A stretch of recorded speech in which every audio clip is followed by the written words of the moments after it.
How's it going, everyone? College Lefty, and in this video I completed the mini seasons mode and unlocked the 87 overall CC Sabathia. So let's go ahead and get right into it. So this was actually my first time ever doing a full mini seasons mode, and as you can see I'm in the playoffs. I've already completed several of these goals. I really only have like 4 left, but I'm only going to be able to complete like 2 of those. Winning 23 games on any difficulty. I'm skipping several of the goals. You don't necessarily need to complete them in order to unlock the CC Sabathia, and you can quit out of a bunch of these games. I've played about 25 games in total to unlock this, and I think that was even a little bit too many. I probably could have played maybe 5 less or around there. I still would have made the playoffs, and you can kind of keep up with the standings. Basically what happened was my app crashed a couple times, and then once I saw like I was many games ahead of every other team, I figured I would just quit like the rest of them.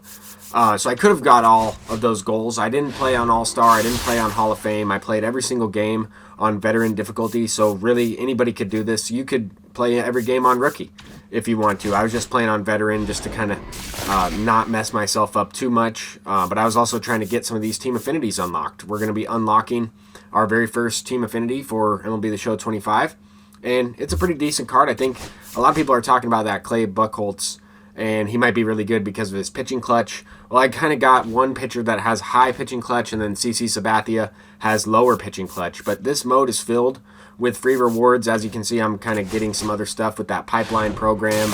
I'm unlocking a bunch of different packs through the team affinities, some ballin packs through the XP reward path. I'm at about 100k XP, and I'm 3 games away from that CC Sabathia. I just had to play 3 more in order to get that guy, and I'm going to kind of skip through that. I'm not going to really show any gameplay from me playing against the computer, but as you can see here, we have all those goals complete. Kind of just scrolled through them pretty quickly. You really just have to accumulate stats and parallel XP with certain guys, and kind of just score runs and different missions, kind of similar to what you would see in, I guess, like Conquest or something like that. The mini seasons mode was pretty easy. I felt like I was playing against the computer over and over again, but it was also not bad. Like I was kind of playing it casually, a couple hours here or there. It took me about 5 hours in total to complete all that mini seasons, and I definitely could have played it much faster, right? Like I was really trying to hit home runs. Some of the games I scored 15 to 20 runs against the computer. If I was trying to kind of speed run through it, I would have just scored like, maybe 2 or 3 runs and then bunted, get myself out every single time, or when I hit the ball, just run into outs there. But as you can see here, we get the season champions banner thing. I just kind of wanted to show this just because I've never done it. There's probably a couple people watching this video that have also never done it. But as you can see there, I skipped out on like 3 of the goals, but there was a couple other goals that were listed. They kind of went away. I'm not really sure. But anyway, it was just for XP and maybe like 1 pack. So I wasn't really too concerned about that. I got 15 packs right here and a ballin pack that we're going to open up. And then, of course, this banner. So not bad. Not bad at all. I went ahead and purchased that Christian Campbell card that I was talking about in my last video. I'm going to be trying him out, messing around with a few different cards in that mini seasons mode, trying some different swings out, getting a feel for how some of the cards play. So that was kind of fun. But ultimately, I've only played a couple games online, 2 games of ranked seasons, uploaded those games, and really just been grinding to unlock some stuff, get some packs, trying to build my stub count up. I know there's going to be some updates to some of these collections pretty soon, so I wanted to get that CC Sabathia. Don't really know what that next card's going to be or how expensive it's going to be, but over time I'll probably end up completing some of the live series collections too. So might as well just save a bunch of these stubs.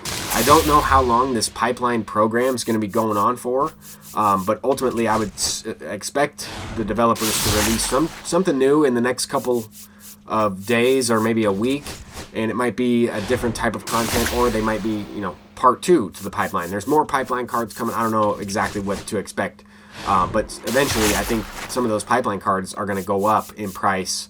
It's just hard to tell because we don't know how long they're going to be available, and the longer they're available, of course they're going to drop down, right? A bunch of people are getting these pipeline cards out of these standard packs. So depending on how that works, right, if that continues, right, maybe the next program, it will list something different.